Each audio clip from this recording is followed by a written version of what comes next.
Good afternoon class ધોરણ 12 વિષય રસાયણ વિજ્ઞાન ચેપ્ટર 5 પૃષ્ઠ રસાયણ વિજ્ઞાન ગયા લેક્ચરમાં આપણે મિશ્રણની રચના અને તેની કાર્યવિધિ કે જે સાબુના સ્વચ્છીકરણની ક્રિયાવિધિ સમજીને મિશ્રણની રચના સમજ્યા.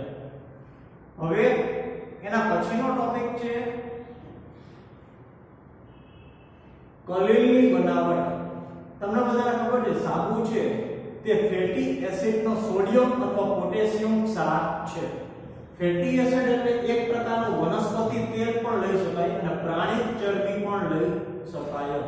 હવે વનસ્પતિ તેલ ઉપર રાસાયણિક પ્રક્રિયા કરી અને તેમાંથી સાબુના જે કલીલ પ્રકારના કણો છે તે છૂટા પાડી તેને ભેગા કરે અને લાસ્ટમાં તેને એક પ્રકારની રચના દ્વારા સાબુની રચના થાય છે. તો ફેટી એસિડમાંથી ચરબીને છૂટી પાડી તેમાંથી સાબુ બનાવવામાં આવે છે. સાબુને પણ એક પ્રકારનો સોલ કહી શકાય, એક પ્રકારની કલીલ કહી શકાય. બરાબર કે જેની અંદર ધન આયન અને ઋણ આયન જેવા આયનો આવેલા હોય છે કે જે દ્રવ અનુરાગી અને દ્રવ વિરાગી બંને પ્રકારના જે કલીલમય આયનો છે તે સાબુની રચનાની અંદર જોવા મળે છે કે જે મિશ્રણની રચના કરે છે. હવે આ પ્રકારના કલીલો કઈ રીતે બનાવી શકાય તેની ત્રણ પદ્ધતિ છે. એમાં પહેલી આવે છે રાસાયણિક પદ્ધતિ. જુદી જુદી રાસાયણિક પ્રક્રિયાઓ કરીને આપણે કલીલમય સોલ છે તે બનાવી શકીએ છીએ. અહીંયા અમુક પદ્ધતિ આપેલી છે. કલીલમય દ્રાવણો રાસાયણિક પ્રક્રિયાથી બનાવી શકાય. અણુઓનું નિર્માણ, દ્વિવિઘટન, ઓક્સિડેશન અને રિડક્શન અથવા તો જળ વિભાજન જેવી રાસાયણિક પ્રક્રિયાનો ઉપયોગ કરી અને આપણે જે કલીલમય સોલ છે તે બનાવી શકીએ છીએ. હવે આ ત્રણ પ્રકારની પ્રક્રિયા જોઈ: દ્વિવિઘટન, ઓક્સિડેશન અને રિડક્શન અને જળ વિભાજન. આ પ્રકારની રાસાયણિક પ્રક્રિયા દ્વારા જે કલીલમય કણો છે તે સમુચ્ચય એટલે કે સમૂહમાં બને અને પરિણામે છેલ્લે સોલનું નિર્માણ થાય છે. અમુક ઉદાહરણ આપેલા છે. AS2O3 જેને આપણે આર્સેનિક ટ્રાયોક્સાઇડ કહીએ છીએ. આર્સેનિક ટ્રાયોક્સાઇડની પ્રક્રિયા 3H2S હાઇડ્રોજન સલ્ફેટ સાથે કરવામાં આવે તો ધ્યાનમાં રાખો કે ઇન્ટરચેન્જ દ્વિવિઘટન જે શબ્દ છે તેને છૂટો પાડે તો દ્વિ એટલે બે અને વિઘટન એટલે છૂટું પડવું. આપેલા બંને પ્રક્રિયક છે તે છૂટા પડી અને આપણને આર્સેનિક સલ્ફાઇડ અને પાણી કે જેની અંદર આર્સેનિક સલ્ફાઇડ છે તે એક પ્રકારનો સોલ છે, કલીલમય રચના છે. અહીંયા વપરાતા બંને જે પ્રક્રિયક છે તેનું વિઘટન થઈ અને એકબીજા સાથે વિરોધી વિભાર ધરાવતા આયનો ભેગા થઈ અને આ પ્રકારના સોલની રચના કરે છે. બીજા નંબરે સલ્ફર ડાયોક્સાઇડની પ્રક્રિયા હાઇડ્રોજન સલ્ફાઇડ સાથે કરવામાં આવે તો આ જે પ્રક્રિયા છે તે ઓક્સિડેશન પ્રક્રિયા છે. ઓક્સિડેશન પ્રક્રિયાની અંદર ઓક્સિજન છે તે દૂર થઈ છે. ઓક્સિજન છે તે H2S માં ઉમેરાય છે અને આપણને 3S એટલે કે સલ્ફરનો સોલ અથવા કલીલમય જે દ્રાવણ છે તે મળે છે. ત્રીજું આવે છે ફેરિક ક્લોરાઇડ FeCl3 ની પ્રક્રિયા પાણી સાથે કરવામાં આવે જળ વિભાજન પ્રક્રિયા છે તો ફેરિક ક્લોરાઇડ માંથી તે ફેરિક હાઇડ્રોક્સાઇડ Fe+3 Fe+2 માંથી Fe+3 માત્ર ફેરિક હાઇડ્રોક્સાઇડ માં રૂપાંતર થાય છે. તે પણ એક પ્રકારનો સોલ છે. એટલે આવી દ્વિવિઘટન, ઓક્સિડેશન અને રિડક્શન અને જળ વિભાજન જેવી રાસાયણિક પ્રક્રિયાનો ઉપયોગ કરી આપણે વિવિધ પ્રકારના જે સોલ છે તે મેળવી શકીએ છીએ. હવે એના પછી બીજી પદ્ધતિ આવે છે વિદ્યુતીય વિઘટન અથવા બ્રેડિંગની ચાપ પદ્ધતિ. તમે ચેપ્ટર 3 ની અંદર વિદ્યુત રાસાયણિક કોષ પડ્યા. વિદ્યુત રાસાયણિક કોષમાં શું હતું? રાસાયણિક ઉર્જાનું વિદ્યુત ઉર્જામાં રૂપાંતર કરતું હતું અને વિદ્યુત રાસાયણિક જે કોષ હતો એની અંદર પણ આપણે એનોડ અને કેથોડ તરીકે બે વિદ્યુત ધ્રુવો ઉપયોગ કરતા હતા કે જેને તેના જ દ્રાવણમાં અથવા તો કોઈ એક વિદ્યુત વિભાજ્યના દ્રાવણમાં ડુબાડવામાં આવતું હતું. બસ તે જ પદ્ધતિનો ઉપયોગ અહીંયા કરવાનો છે.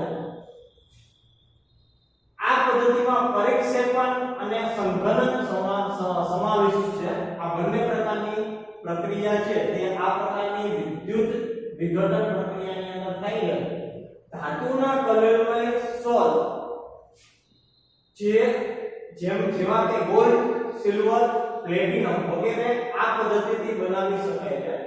હવે આ પદ્ધતિથી પરીક્ષેપણ માધ્યમમાં ડુબાડેલા ધાતુના બે વિદ્યુત ચાપો વચ્ચે વિદ્યુતીય ચાપ અથડાવવામાં આવે છે કે જેના લીધે વિદ્યુત વિભાજ્ય દ્રાવણમાં દ્રાવ્ય થયેલા જે આયનો છે એ દ્રાવ્ય થયેલા આયનો ગોલ્ડ પણ હોઈ શકે, સિલ્વર પણ હોઈ શકે અથવા તો જે પ્લેટિનમ છે તે પણ હોઈ શકે છે. તો બંને વિદ્યુતીય ચાપને એકબીજા સાથે વિદ્યુતીય દ્રાવણમાં ડુબાડવામાં આવે તો ધ્યાનમાં રાખજો કે ચાપને અથડાવવાથી ત્યાં સખત ગરમી ઉત્પન્ન થશે. હવે વિદ્યુત વિભાજ્ય દ્રાવણમાં સખત ગરમી ઉત્પન્ન થાય તો એના લીધે શું થાય તો વિદ્યુત વિભાજ્ય દ્રાવણમાં જે ડુબાડેલા આયનો છે તે આયનોનું બાષ્પીભવન થશે.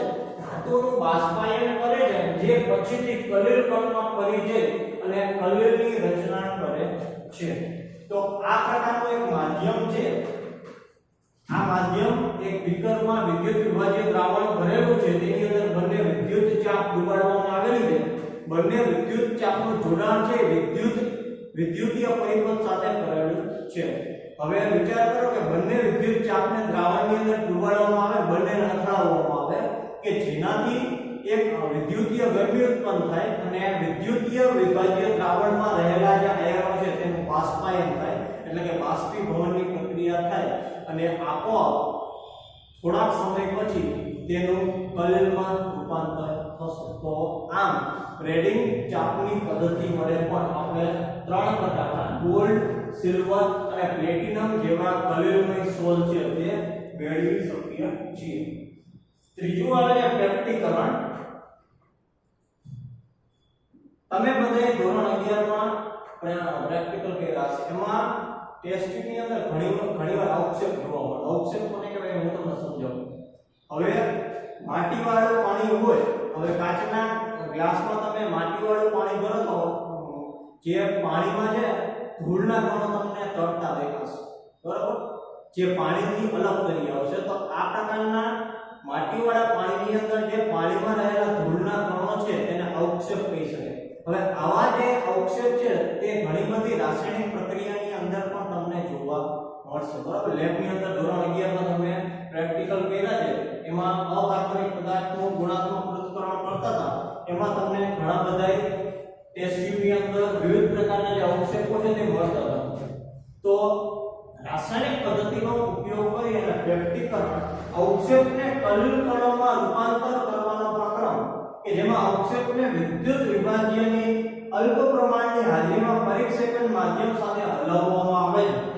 અહીંયા કરવામાં શું આવે છે કે જે રાસાયણિક પ્રક્રિયાની અંદર અવક્ષેપ ઉત્પન્ન થાય તેમાં થોડુંક વિદ્યુત વિભાજ્ય જે દ્રાવણ છે તે નાખવામાં આવે છે અને ત્યારબાદ પરીક્ષેપણ માધ્યમ એટલે દ્રાવકની અંદર ઉત્પન્ન થયેલા અવક્ષેપ અને બહારથી વિદ્યુત વિભાજ્ય જે ક્ષાર છે તે નાખવામાં આવે અને ત્યારબાદ તેને હલાવવામાં આવે. આટલી પ્રક્રિયા થઈ ગયા પછી અવક્ષેપ છે તે અલગ કરી આવશે અને કલેલ જેવા કણોની અંદર રૂપાંતરિત થઈ જશે અને આવી રીતે આપણને પ્રેક્ટિકરણની પ્રક્રિયા દ્વારા સોલ મળે છે. હવે અહીંયા વિદ્યુત વિભાજ્ય ક્ષારનો ઉપયોગ આપણે અવક્ષેપને કલેલમાં રૂપાંતરિત કરવા માટે કર્યો છે. માટે આ પ્રકારના વિદ્યુત વિભાજ્યને પ્રેક્ટિકરણ કરતા કહેવામાં આવે છે. આ પદ્ધતિ સામાન્ય રીતે તાજા બનાવેલા અવક્ષેપને કલેલમાં સોલમાં પરિવર્તિત કરવા માટે વપરાય છે. પ્રેક્ટિકરણ દરમિયાન અવક્ષેપ વિદ્યુત વિભાજ્યના કોઈ આયનને સપાટી પર અધિશોષિત કરે છે અને તેથી અવક્ષેપ પર ધન કે ઋણ વિભાજ્ય તે વિકાસ પામે છે. છેવટે તે તૂટી કલેલ જેવા પદાર્થમાં ફેરવાય છે. તમને બધાને ખબર છે વિદ્યુત વિભાજ્ય દ્રાવણ એટલે NaCl નું દ્રાવણ હોઈ શકે, KCl નું દ્રાવણ હોઈ શકે, MgCl2 નું દ્રાવણ હોઈ શકે. હવે MgCl2 નું દ્રાવણ કે મેગ્નેશિયમ ક્લોરાઇડ નું, તો એની અંદર Mg+2 આયન અને Cl- બંને પ્રકારના ધન આયન અને ઋણ આયન બંને પ્રકારના આયનોની હાજરી હશે. હવે આ પ્રકારના જે વિદ્યુત આયનો ધરાવતું વિદ્યુત વિભાજ્ય દ્રાવણ આ પ્રકારના અવક્ષેપવાળા દ્રાવણમાં નાખવામાં આવે તો અવક્ષેપની સપાટી પર આ પ્રકારના જે આયનો છે તે અધિશોષિત થશે અને ત્યારબાદ જે અવક્ષેપને કલીલની અંદર ફેરવી નાખશે. આ પદ્ધતિ થઈ ગઈ વ્યક્તિકરણ પદ્ધતિ. ખ્યાલ આવ્યો તમને બધાને? ઓકે. હવે એના પછીનો ટોપિક છે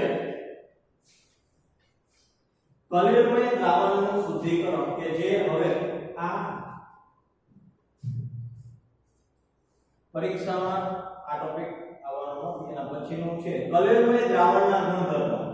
હવે કલીલમય દ્રાવણના ગુણધર્મોની જો વાત કરવામાં આવે તો સૌથી પહેલો ગુણધર્મ આવે છે સંખ્યાત્મક ગુણધર્મ. હાલો એક વસ્તુ મને કહો, કોઈ પણ દ્રાવણની સાંદ્રતા કોને કહેવાય? તો દ્રાવણમાં દ્રાવ્યનો જથ્થો જેટલો હાજર હોય એમ દ્રાવણની જે સાંદ્રતા છે તેને દર્શાવવામાં આવે છે. દ્રાવ્યના જથ્થાને અનુલક્ષીને કોઈ પણ દ્રાવણની સાંદ્રતા નક્કી કરવામાં આવે છે. 3 ગ્લાસ લ્યો, પહેલા ગ્લાસમાં 3 ગ્લાસમાં પાણી ભરેલું છે. હવે પહેલા ગ્લાસમાં 1 ચમચી મીઠું નાખો, બીજા ગ્લાસમાં 2 ચમચી મીઠું નાખો અને ત્રીજા ગ્લાસમાં 3 ચમચી મીઠું નાખો. હવે તમે કયો કે ત્રણેયમાંથી કયા ગ્લાસની જે સાંદ્રતા છે તે સૌથી વધારે હશે? તો તમે કહેશો કે ત્રીજા ગ્લાસમાં 3 ચમચી મીઠું નાખેલું હોવાથી ત્રીજા ગ્લાસની જે સાંદ્રતા છે તે સૌથી વધારે હશે. એટલે આવી રીતે કોઈ પણ દ્રાવણની સાંદ્રતા નક્કી કરવા માટે તેની અંદર રહેલા દ્રાવ્યનો જે જથ્થો છે તે સૌપ્રથમ નક્કી કરવામાં આવે છે. દ્રાવણની અંદર દ્રાવ્યનો જથ્થો જેટલો વધારે હોય એમ કોઈ પણ દ્રાવણની જે સાંદ્રતા છે તે પણ વધારે હોય. તો દ્રાવ્યનો જથ્થો હંમેશા સંખ્યાત્મક ગુણધર્મ તરીકે લેવામાં આવે છે. કેમ કે આપણે કલીલમય સોલ જ્યારે ઉત્પન્ન કરીએ છીએ ત્યારે પણ બે વસ્તુ ત્યાં હાજર હોય છે. કઈ પરિક્ષેપિત કલા કે જેને આપણે દ્રાવ્ય કહીએ છીએ અને બીજું પરિક્ષેપિત માધ્યમ કે જેને આપણે દ્રાવક કહીએ છીએ. એટલે કે પરિક્ષેપિત કલા અને પરિક્ષેપિત માધ્યમનો ઉપયોગ કરી અને જુદી જુદી પ્રકારની રાસાયણિક પ્રક્રિયા દ્વારા અથવા તો ગ્રેડિંગની ચાકુ પદ્ધતિ દ્વારા અથવા તો વ્યક્તિકરણની પદ્ધતિ દ્વારા આપણે કલીલમય સોલ છે તે બનાવીએ છીએ. તો એનો સૌથી પહેલો જે ગુણધર્મ છે તે સમજીએ કે કલીલમય કણો ખૂબ મોટા સમૂહમાં હોવાથી કલીલમય દ્રાવણના કણોની જે સાચા દ્રાવણની સરખામણીએ ઘણા ઓછા હોય છે. તમને બધાને ખબર છે કે કલીલમય દ્રાવણ છે એક વિષમ પ્રણાલી છે, પણ પરંતુ અમુક કલીલમય દ્રાવણો સાચા દ્રાવણ જેવા જ હોય છે. પરંતુ સાચા દ્રાવણોની અંદર જેટલો દ્રાવ્યનો જથ્થો હોય અથવા જેટલા આયનોની સંખ્યા હોય તેની સરખામણીમાં કલીલમય દ્રાવણની અંદર સોલ્ટ જે હશે એની અંદર આયનો જે હશે તે ઓછા હશે. તેની સીધી અસર અભિસરણ દબાણ, બાષ્પ દબાણમાં ઘટાડો, ઠાર બિંદુમાં અવનયન અને ઉત્કલન બિંદુમાં ઉન્નયન આ બધા ઉપર પડશે. બરાબર? એટલે કહેવાનો મીનિંગ કે સમાન સાંદ્રતા ધરાવતા સાચા દ્રાવણ દ્વારા દર્શાવવાતા આ જ ગુણોના મૂલ્યો પ્રમાણમાં ઓછી માત્રામાં હશે.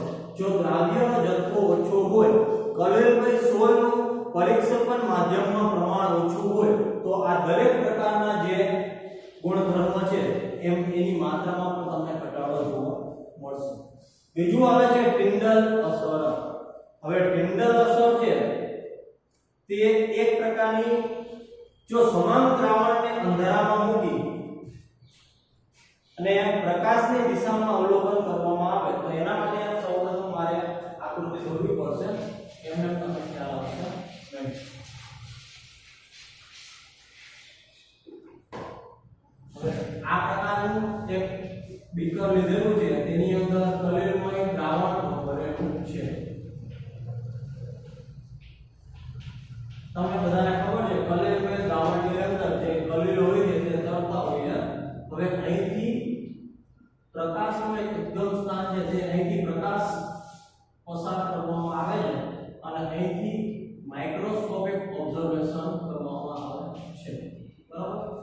તો કઈ રીતે ટિન્ડલ અસર છે તે ઉદ્ભવે છે તે સૌપ્રથમ આ પ્રયોગ દ્વારા તમે સમજી શકો છો કે બીકરની અંદર કલીલમય દ્રાવણ ભરેલું છે બીકરના કોઈ પણ એક છેડેથી પ્રકાશ છે તે બીકરમાંથી પસાર થાય તેમ પસાર કરવામાં આવે છે અને તેનું ઓબ્ઝર્વેશન તમારે એકદમ 90 અંશના કાટખૂણે ગોઠવાય તે રીતે માઇક્રોસ્કોપે ઓબ્ઝર્વેશન કરવાનું છે બરાબર જો સમાન દ્રાવણને અંધારામાં મૂકી અને પ્રકાશની દિશામાં અવલોકન કરવામાં આવે તો તે સ્વચ્છ દેખાય છે અને જો તેને પ્રકાશના પુંજની દિશામાં કાટખૂણે અવલોકન કરવામાં આવે તો તે સંપૂર્ણપણે કાળી દેખાય છે હવે પ્રકાશની દિશા છે આરપાર જઈ શકાય કે જેને નિર્ગમન કિરણ કહેવાય ધોરણ 10 માં તમે વિજ્ઞાનમાં ભણી કે કોઈ પણ પ્રકાશ જ્યારે આપેલી કાચની સપાટીમાંથી અથવા કોઈ પણ પારદર્શક પ્રવાહીમાંથી પસાર થઈ જાય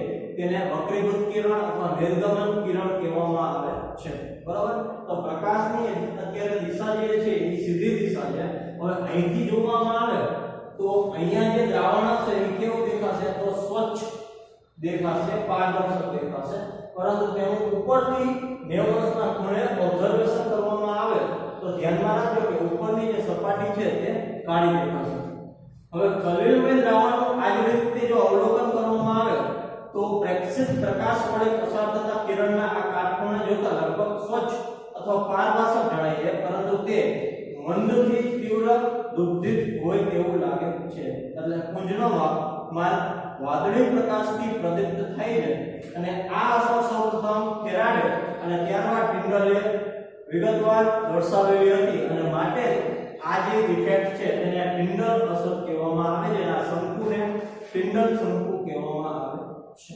બરાબર ટિન્ડલ અસરનું મહત્વનું હકીકત એ છે કે કલિલમય કણો પ્રકાશનો અવકાશમાં બધી જ દિશામાં પ્રકિરણન કરે છે અને આ પ્રકિરણન કલિલમય પરિક્ષેપણ પુંજના માર્ગને પ્રદીપ્ત કરે છે ખાસ કરીને ઉપયોગ એનો શું છે તો ટિન્ડલ અસરનો ઉપયોગ એક જ છે કે કલિલમય અને સાચા દ્રાવણ વચ્ચે વિભેદન કરવા માટે અને સાચા દ્રાવણ અને કલિલમય દ્રાવણને અલગ-અલગ દર્શાવવા માટે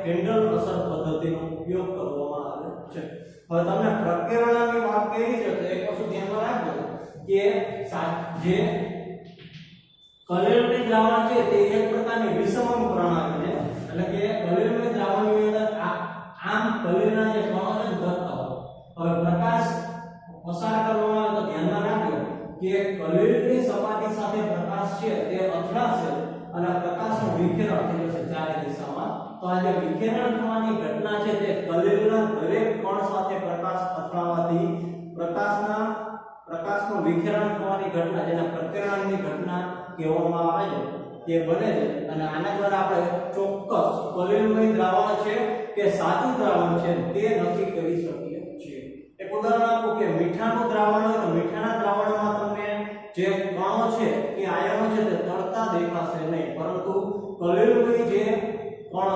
દ્રાવણ હશે તેની અંદર આ પ્રકારની પ્રકિરણની ઘટના બનશે અને તેના દ્વારા સાચું દ્રાવણ છે કે કલિલમય દ્રાવણ છે તેને ટિન્ડલ અસર દ્વારા આપણે અલગ કરી શકીએ છીએ હવે આના પછીનો જે ગુણધર્મ છે તે પછીના લેક્ચરમાં જોશું